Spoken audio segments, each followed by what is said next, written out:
Order! Order! You are an incorrigible delinquent at times. Behave yourself, man!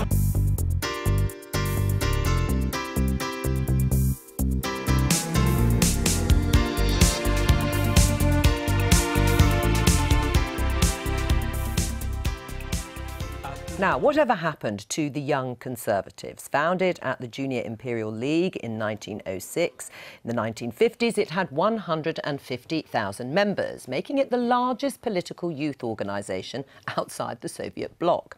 In the 1980s, however, the image of the Young Tories moved from the country's most successful marriage bureau to brash factionalism.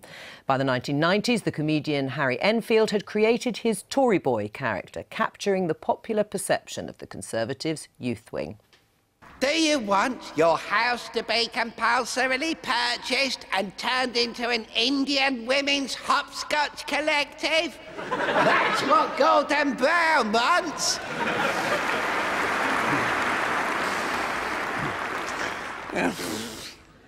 And conference.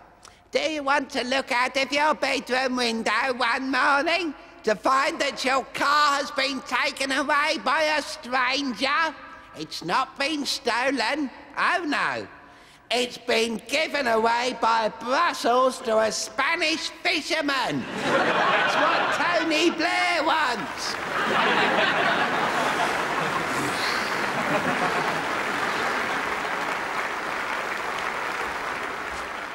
Takes us back a bit. Harry Enfield with his Tory boy character. Well, with me is a real-life Conservative student activist and definitely not a Tory boy, Lucy Woodruff, and also the newly elected Labour NEC youth rep, Lara McNeil. Welcome to both of you. Lucy, you look at that and what do you think? It's quite astonishing, isn't it? I mean, Young Conservatives has changed a lot in a short space of time with the new Young Conservative being launched just the other week. There's some great things going on in the Conservative Party. We're really getting behind the government and there are exciting times to come. Right. I mean, is it still uncool to be a Young Conservative? Not at all. I mean, I run the Durham University Conservative Association along with my colleagues. And, I mean, on campus we have a large presence, we have great social events as well as guest speakers coming up, and there really is a fun aspect to the Conservative Party. And, of course, I'm here, I'm cool, so... You are. Being on the Daily Politics really is the last word in cool. Andy will tell you all about that. Lara, what made you decide to join? In fact, now you are the newly elected youth rep on Labour's NEC.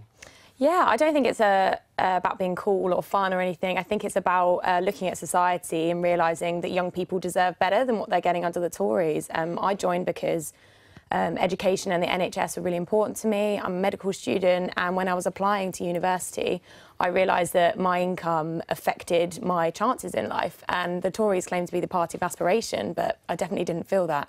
And Labour spoke to me with their policies. And are most of your friends left-leaning?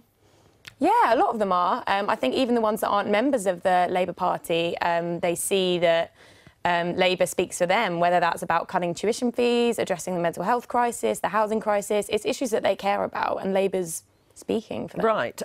Would it be brave, in your opinion, to join the Young Conservatives, for a friend of yours to come out and say, I'm a Young Conservative? Yeah, but I don't think it's about individuals being brave. I think that whatever's someone's political view, you should, you know, debate it and talk about it. But I don't think it's about individuals being brave. It's about standing up for what's right for young people. Well, if that's the case, why on the Durham Conservative Students' website it says the decision to join really went down well in her hometown of Liverpool? That's true. Well, quite sarcastic. I mean, Liverpool's overwhelmingly Labour.